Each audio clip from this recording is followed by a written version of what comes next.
Hi, everyone. Thanks for joining in on our live stream today. If anyone can type in the chat, let me know they can hear me okay. I greatly appreciate it. And then we'll go ahead and get started, okay? So yeah, if you can hear me in the chat, just give me a little thumbs up or emoji or something.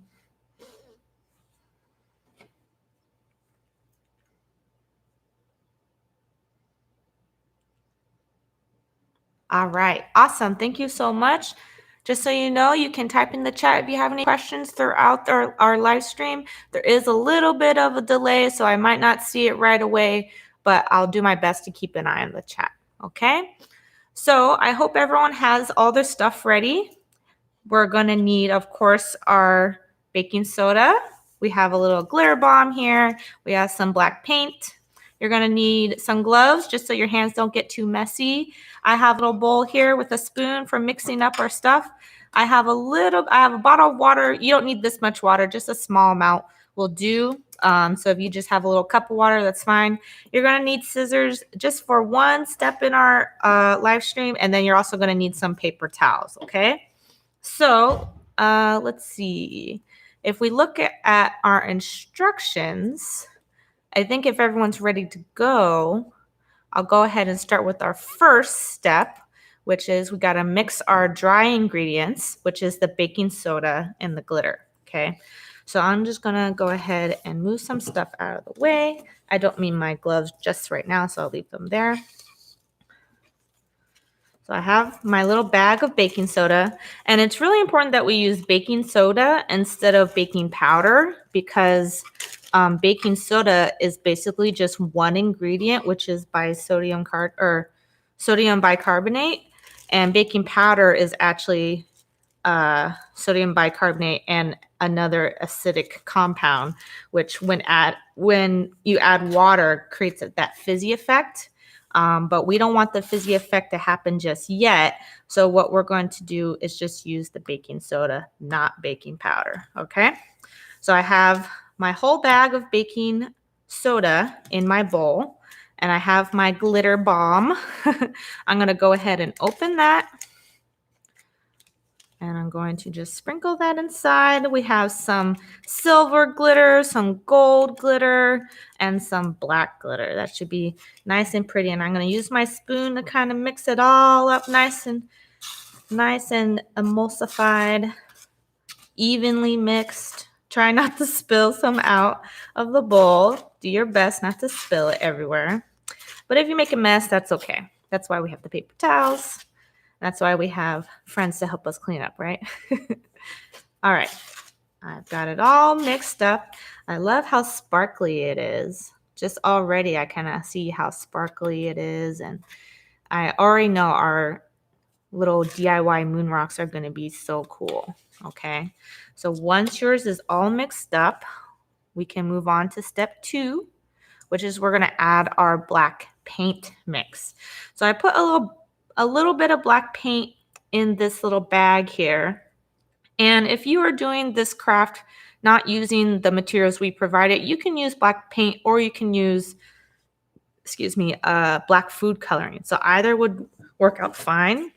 So I'm going to use my scissors. I'm going to go ahead and kind of snip the corner so that I can just squeeze my paint out. See, I'm just going to kind of squeeze it out into my bowl. Okay.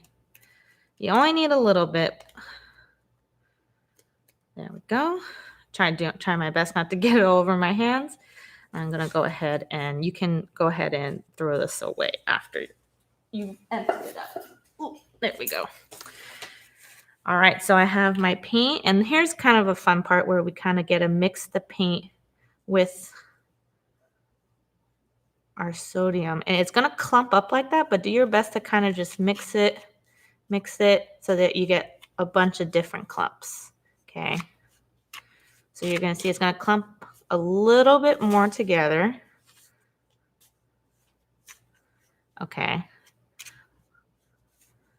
So I've kind of mixed it so it's a little more clumpy. You don't want large clumps. Try to break that up. And I can already see I have a bunch of paint stuck to my spoon, but that's okay because we're going to use our water next. So I hope I'm not going too fast. Basically, all we did was we mixed together our baking soda, our glitter, our paint, and we're ready to add the last ingredient, which is our water. Okay. So I'm going to open up my bottle. Okay. There we go. And you don't want to, as we look at our instructions, we don't want to pour too much. We want to make sure we just pour a little bit. So I'm going to start with just like a spoonful first. Ooh. Start with a spoonful. And we want to get it kind of like the consistency of like wet sand almost. Add a little bit more. Oh, so you kind of see how it's clumping up.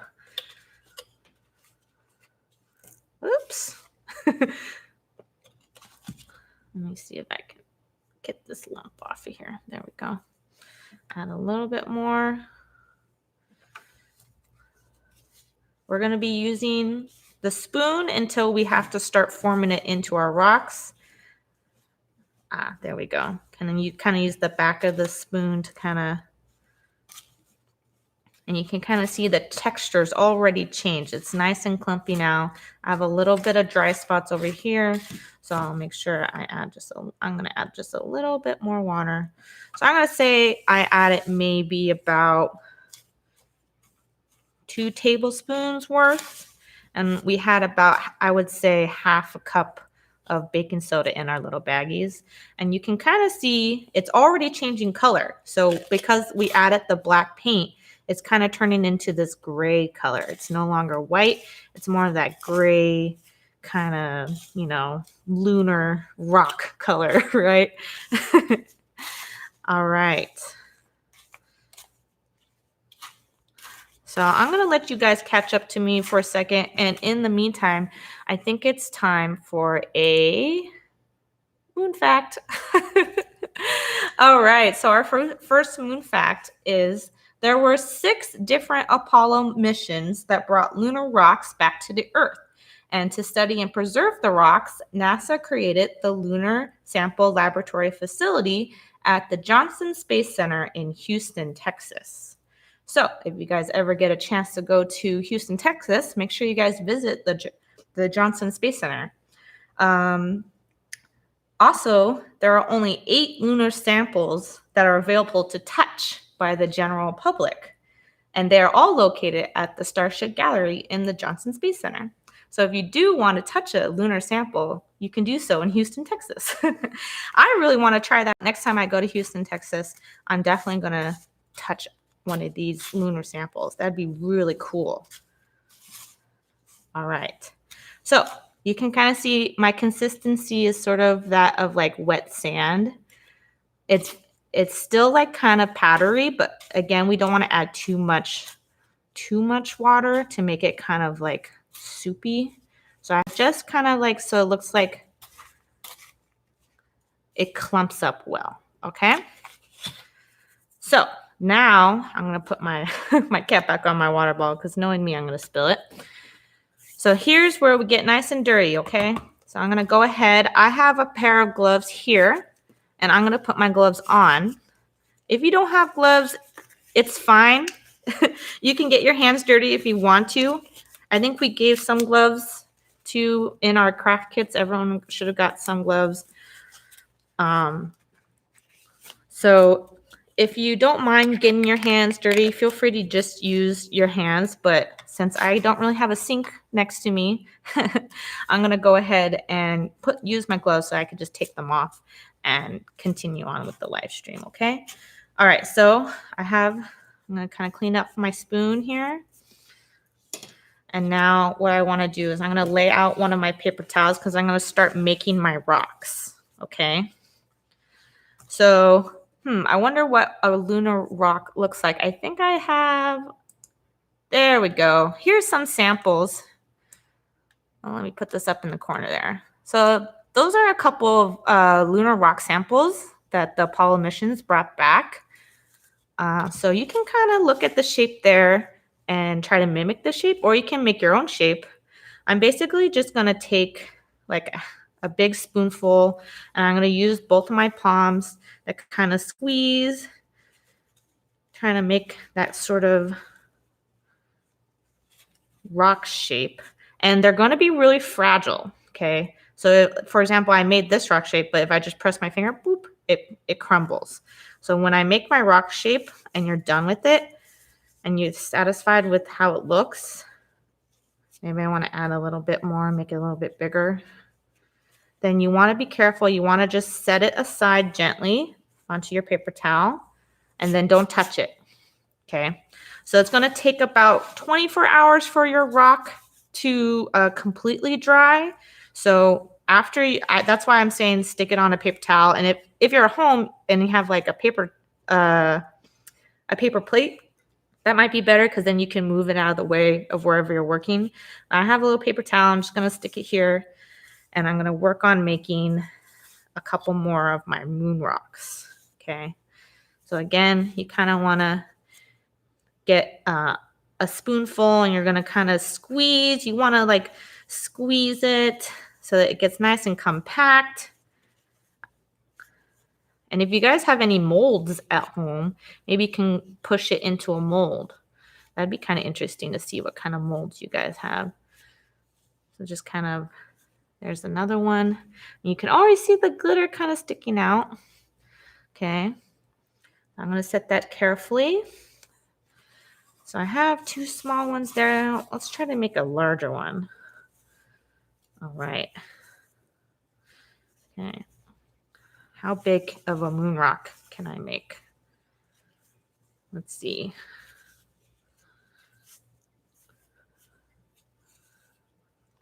There we go. That one is a little bit bigger.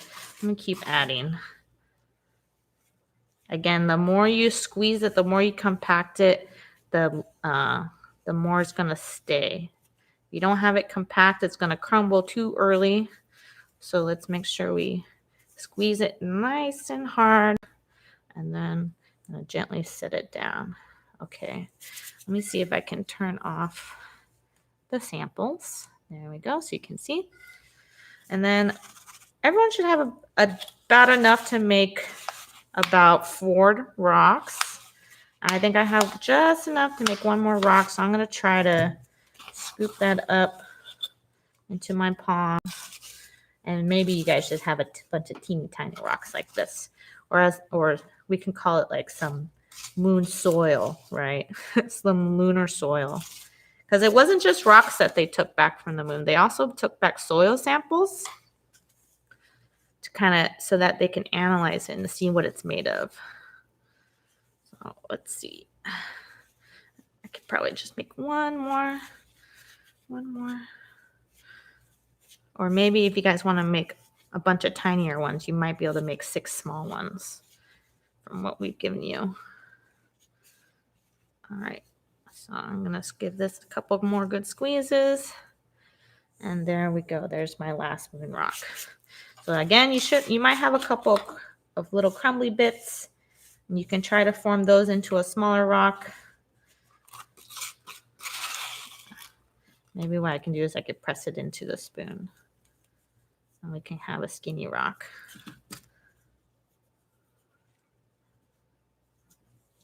Ah, it broke in half. That's what I was afraid of. There we go. All right, I managed to get 5. And so now that I have a bunch of lunar soil all over the place, I'm going to go ahead and take my gloves off. And guys, that was our lunar rocks. Like I said, you have to let these dry. So I'm going to kind of set these up here to dry. Kind of clean up a little bit, set my gloves away. All right, and I think it's time for another moon fact. Okay. So to help preserve the lunar samples, they are stored in a pure nitrogen environment. This helps keep the samples free from moisture, helps prevent oxidation, and keeps various other factors from contaminating the samples. Okay, so it's really important that when we bring the rocks back from the moon, we don't want our Earth to contaminate the samples. So we have to make sure they're free from, our normal, like if we have bacteria on our hands, we're not going to handle the samples with our hands. They handle the lunar samples with basically these different tools that are sanitized so that they don't have any of our Earth bacteria on them, right? Okay, and I think I have a special surprise for you. So I already made a couple rocks the other day, and I'll go ahead and show you. So here's my rocks, nice and hard. Can you guys kind of hear? It's nice and hard. They're still kind of brittle, so they'll still break off a little bit, but they won't mush like they were before. And what's cool about these is that since we use baking soda to make these, when we add an acidic element such as vinegar or lemon juice, say, then it will actually fizz up. Have anyone seen like a bath bomb before? So we're going to go ahead and try out that experiment right now. So I have a big old bowl. This is what the bowl's for. Hold on. Let me move this a little bit. There I have my bowl. I'm going to go ahead and stick my rock, one of my moon rocks down there. This is dried for already a day overnight. So they're completely dry. And I'm going to go ahead. I have a little bit of vinegar in this cup. I'm going to add it and we're going to see what happens, okay? So let's see. Oh, can you guys hear that? I'm trying to be quiet so you can hear. It's all fizzy. Ooh. Isn't that cool?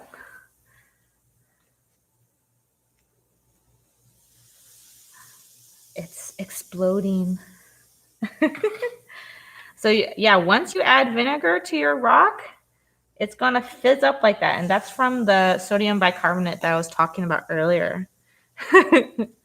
So yeah, you guys can do this with your own rocks after they're completely dry. So maybe tomorrow after, oh, and I was able to chop it in half there. So yeah, after you guys leave your rocks to dry, you can, ooh, there it goes. I love the sound it makes. It's kind of cool, isn't it? So you guys can add a little either vinegar, lemon juice is something else that would work. And you can kind of have it fizz up like that.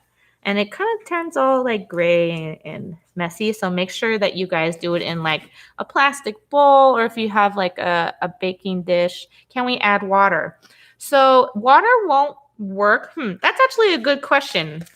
Why don't we try an experiment? I'm going to try to wipe up a little bit of the mess. And let's go ahead. I'm going to So let's see what happens if we add water. So here's a brand new one. And I have my water bottle here. That was a good question. Thank you for asking. I'm pretty sure it won't work, but let's try it anyway. Yep. So it kind of like erodes the rock, but it doesn't fizz up. So we're not seeing that chemical reaction. And that's because the sodium bicarbonate needs something acidic. So water doesn't have, it has a 0 acidity level basically, and it won't fizz up. It basically will just erode it'll just make it wet.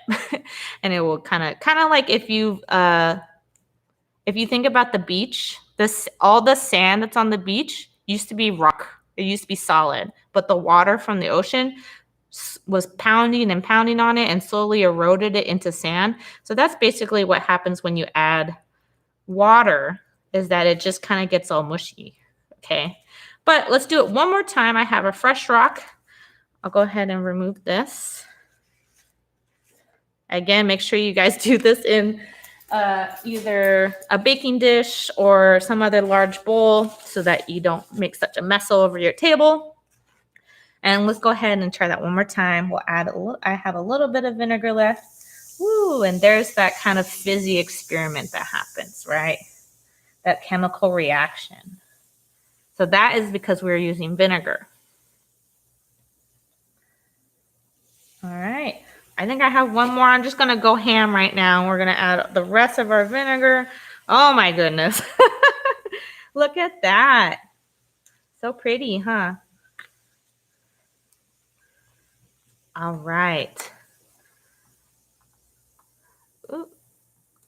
I kind of skipped ahead on the instructions. So that was our DIY moon rocks. I think we have time for one more moon fact, huh?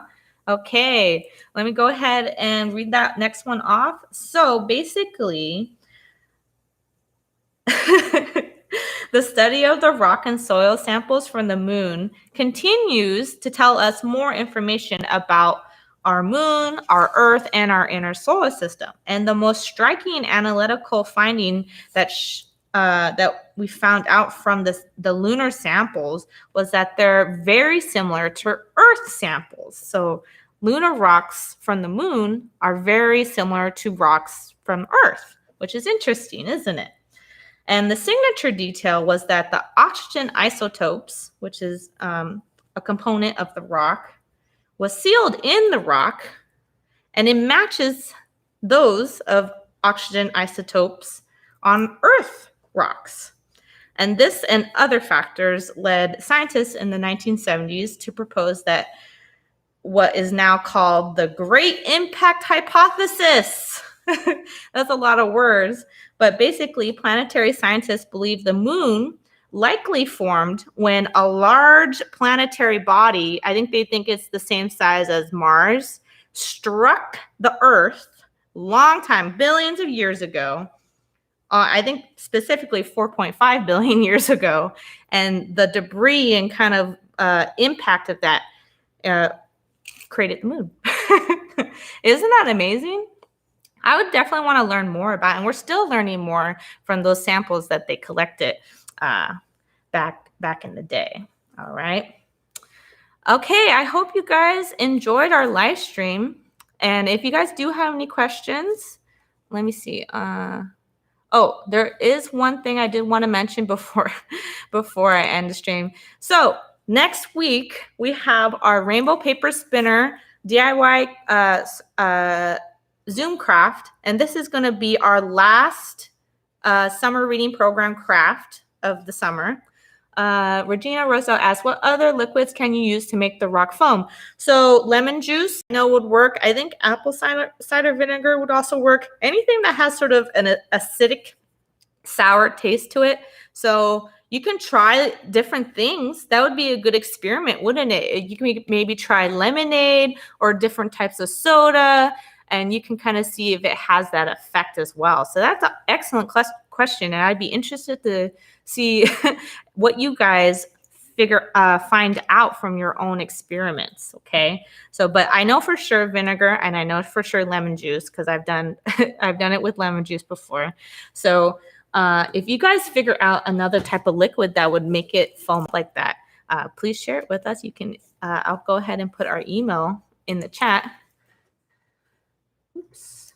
So that you guys can email me your findings. I'd be really interested to know what you guys discover. Okay. All right. Sorry, I got distracted.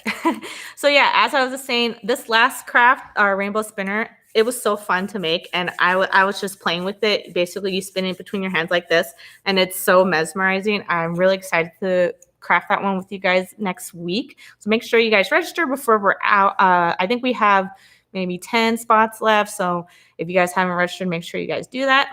And also, I believe here, let me switch to our next one. So yeah, our summer reading extra blast off challenge. If you want extra tickets for your raffle prizes, make sure you guys enter our our code MOON. You're going to enter MOON into that into the blast off challenge on your summer reading Beanstack to get those extra tickets for those raffles. And if you haven't picked up your summer reading prizes yet, make sure you come by the library and pick those up. This week you get a cool t-shirt. I think it's backwards for you guys, but you guys get this cool t-shirt to wear.